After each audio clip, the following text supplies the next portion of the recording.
Good afternoon, everyone. Myself, Dr. Pramod Kumar, Brahmanand College, Department of Botany. I will teach you second paper of BSc Part 1, that is diversity of algae, lichens and bryophytes. Please write down the name of paper. Paper second. Paper second, and title of the paper is diversity of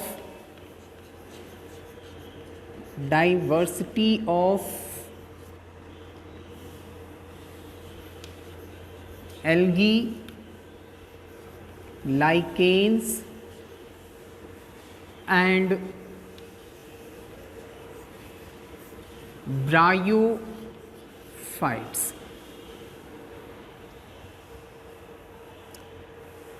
This paper include diversity of algae, diversity of lichens and diversity of bryophytes.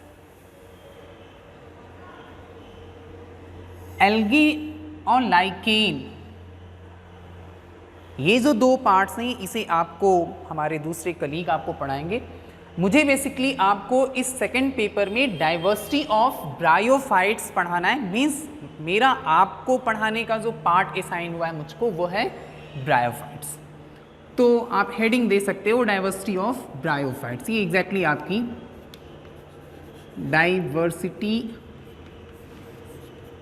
Of bryophytes.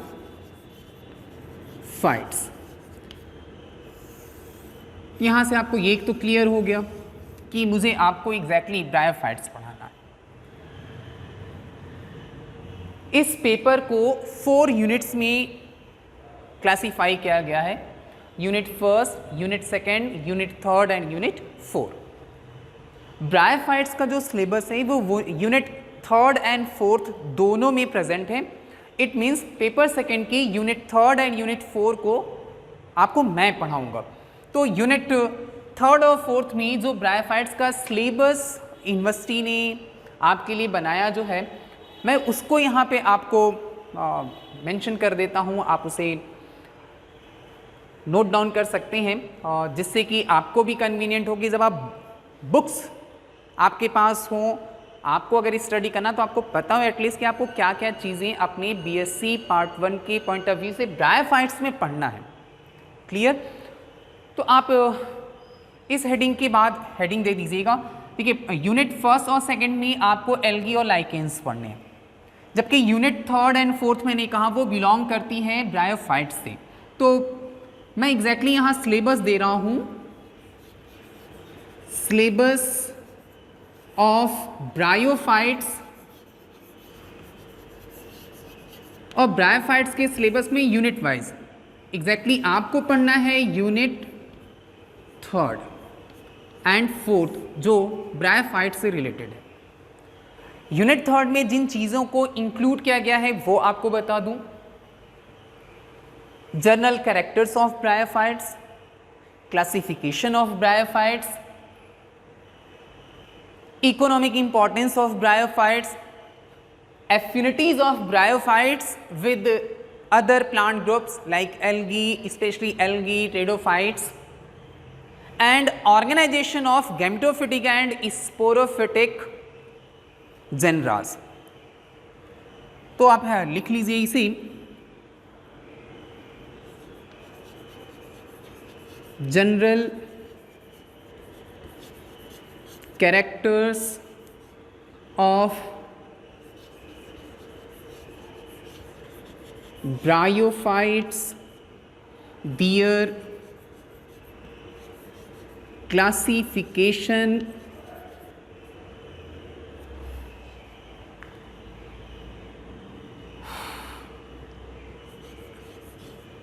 affinities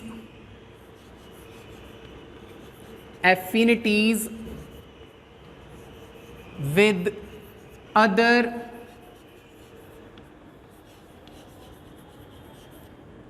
plant groups especially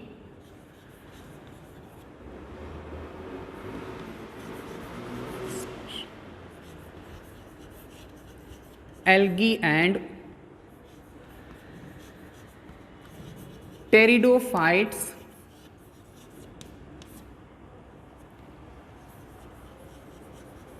economic importance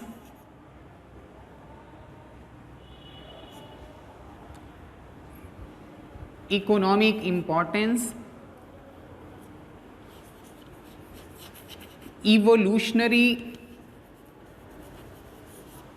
history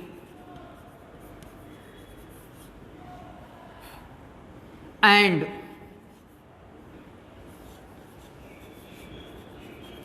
organization of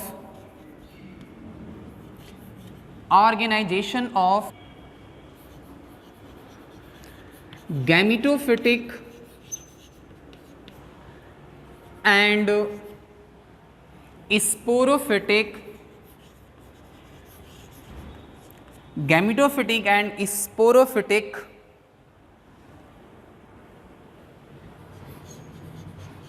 genera. These genera belongs from different classes. Unit third में आपके syllabus में 2 classes को mention किया गया है university के द्वारा, और वो जो 2 क्लासेस हैं मैं उनका नाम आपको यहाँ लिख देता हूँ और उनमें जो जनरा रखे गए हैं वो भी आपको बताता हूँ। तो आप इसके आगे जब चलेंगे तो आपको एग्जैक्टली मैं क्लास दे रहा हूँ, यूनिट थर्ड का ही पार्ट है ये। तो सिलेबस हो गया आपका, इन चीज़ों को आप पढ़ते हुए आगे बढ़ोगे। देन जो ऑर्गेनाइजेशन आपको पढ़ना है gametophytic and sporophytic plant body के रेफरेंस में, तो वो क्लास के अकॉर्डिंग है। सबसे पहला क्लास है ब्रायोप्सिडा, मैं यहाँ क्लास मेंशन कर रहा हूँ, क्लास ब्रायोप्सिडा, कॉमनली इन्हें आप मॉसिस कहते हो।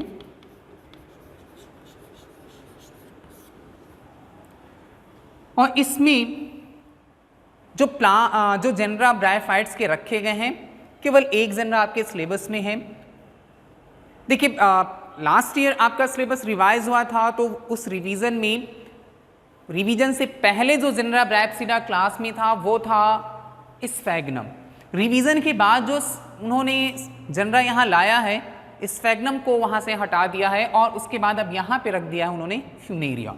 तो आपको फ्यूनेरिया यहाँ पढ़ना होगा इस क्लास के अंतर्गत। स्फैग्नम अब यहाँ से रिमूव हो गया।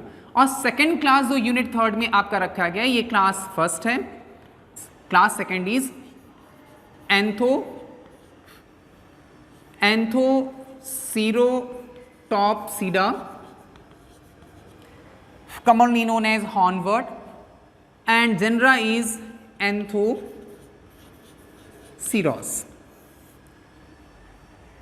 तो सेकेंड क्लास एंथोसीरोटॉप्सिडा में जो मेंबर रखा गया वो है एंथोसीरस, इसे आप ध्यान रखें। देन बात आती है यूनिट 4। देखिए यूनिट 4 में ऐसा कुछ मेजर अलग चीज़ नहीं है, एक क्लास है और उस क्लास में जो जेनरा रखे गए हैं उनके बारे में आपको बताया गया है। तो एग्जैक्टली जो क्लास है उस क्लास का नाम मैं आपको बता दूंगा। एग्जैक्टली इसमें उस क्लास के जो मेंबर्स हैं उनका आपको स्पोरोफिटिक और गैमेटोफिटिक जो ऑर्गेनाइजेशन है ओवरऑल प्लांट बॉडी का, उसके बारे में स्टडी करना है। तो यहाँ पे आप मेंशन कीजिएगा organization of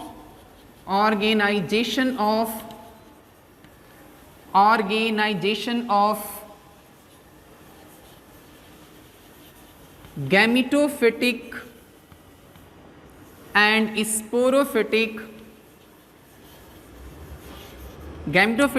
sporophytic structures of following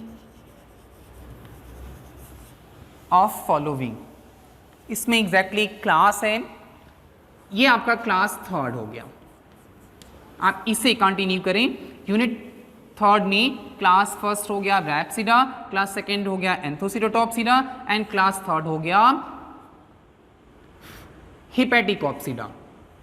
by mistake जो मैंने यहां मेंशन किया था एग्जैक्टली वो यहां पर है, हिपैटिकॉप्सिडा। एंड हिपैटिकॉप्सिडा की मेंबर्स को कॉमनली बोलते हैं लीवर वर्ड्स, लीवर वर्ड्स। अब ऐसा क्यों कहा जाता है वो हम बाद की क्लासेस में समझेंगे, जब हम क्लासिफिकेशंस पढ़ रहे होंगे वहां पर भी आ सकता है। इनमें इस क्लास में आपके सिलेबस में यूनिवर्सिटी ने 4 जेनरा को रखा है। पहली रिक्शिया, दूसरा मार्केंशिया, ये नाम आपने अपनी छोटी क्लासेस में पढ़ा होगा, मार्केंशिया। तीसरा फ्रुल्लानिया, ये आपके लिए नया नाम हो सकता है, Frullania. And last one is Pellia. तो ये 4 जेनरा हिपैटिकॉप्सिडा क्लास में रखे गए। अब ये यूनिवर्सिटी का अपना सिलेबस है और इस सिलेबस में उन्होंने इस यूनिट में ये 2 क्लास रखा है और लास्ट वाली यूनिट में आपको ये रखा है। जो आपको मेरा पढ़ाने का यहाँ पे वे होगा वो, अगर हम इनिशियल ऑर्गेनिज्म के इवोल्यूशनरी हिस्ट्री के पॉइंट ऑफ व्यू से चलें, या जो आप क्लासिकल बॉटनी में ब्रायोफाइट्स का जो आप क्लासिफिकेशन देखोगे तो वहाँ आप देखोगे कि हिपैटिकॉप्सिडा क्लास ज़्यादा प्रिमिटिव है और सबसे ज़्यादा एडवांस कौन है, ब्रायोप्सिडा। मीन्स हिपैटिकॉप्सिडा को आप पहले पढ़ोगे, देन आप एंथोसिडोटॉप्सिडा को पढ़ोगे और फाइनली पढ़ोगे ब्रायोप्सिडा। यानी कि हम अकॉर्डिंग टू इवोल्यूशन इन चीज़ों को डिस्कस करेंगे, एडवांसमेंट इस तरह से आगे बढ़ता जाएगा। Got it? तो यहाँ पर आपने एक चीज़ नोटिस शायद की हो, मैंने जितने भी क्लास लिखे, इन क्लास में जो जनरा का मैंने नाम लिखा है, उन जनरा के नाम के नीचे मैंने अंडरलाइन किया है, और सिंगल अंडरलाइन। ये जो अंडरलाइन है, ऐसा नहीं है कि मैं इन सब जगह नहीं कर सकता था, मैं कर सकता था, पर मैंने नहीं किया। मैं इन्हीं जगहों पे स्पेशली मैंने किया। ये कुछ साइंटिफिक नेम जो आपको दिख रहे हैं, आप में से बहुत से लोगों को ये चीज़ें पता भी होंगी कि क्यों ऐसा किया। इवन देन मैं आपको एक बार रिकॉल करूं उन चीज़ों को। आप सभी ने अपनी छोटी क्लासेस में बाइनोमियल नॉमेनक्लेचर को पढ़ा होगा, और बाइनोमियल नॉमेनक्लेचर ये कहता है कि किसी भी ऑर्गेनिज्म के 2 साइंटिफिक नेम होंगे। पहला उसका जेनरिक नेम, जिसे आप उसका वंश कहते हो, और दूसरा उसका स्पेसिफिक नेम होता है, या आप इसे स्पीसीज कहते हो, यानी उसकी जाति होगी। तो जो 2 नाम होंगे, इन दोनों नामों को जब कभी हम हाथ से लिखते हैं, ये प्रिंसिपल है हैंड रिटन फॉर्म के लिए, जब कभी हम हाथ से लिखते हैं, अपनी कॉपी पे लिखें या इवन ब्लैक बोर्ड पे लिखें, तो हमें जीनस और स्पीसीज के नाम को सेपरेटली अंडरलाइन करना चाहिए। और यही वजह है मैंने यहाँ जो साइंटिफिक नेम यहाँ मेंशन किए, उन सबको मैंने अंडरलाइन किया है। और ये बात आप सबको भी अच्छे से याद रखनी चाहिए कि जब भी आप नोट डाउन करें, जब भी आप लिखें, ये अंडरलाइन ज़रूर करें। क्योंकि लगता तो नहीं है, आप ये आपको देखकर तो नहीं लगता कि ये बहुत बड़ा काम है, लेकिन ये आपके हैबिट में आ जाए तो सबसे अच्छा है। अदरवाइज अगर आपने ये नाम लिखा सपोज करो फ्यूनेरिया और आपने अंडरलाइन नहीं किया, और ये सपोज करो आपको कहीं चेक हो रहा है, तो जो व्यक्ति भी इस चीज़ को समझता है वो आपके इस सब कुछ सही लिखने के बाद भी मार्क्स आपको नहीं देगा, बिल्कुल भी नहीं देगा। तो अपने को थोड़ा सा अवेयर रखिए, ये छोटी छोटी बातें जिनको आप ध्यान पे रख सकते हैं। That's all for today.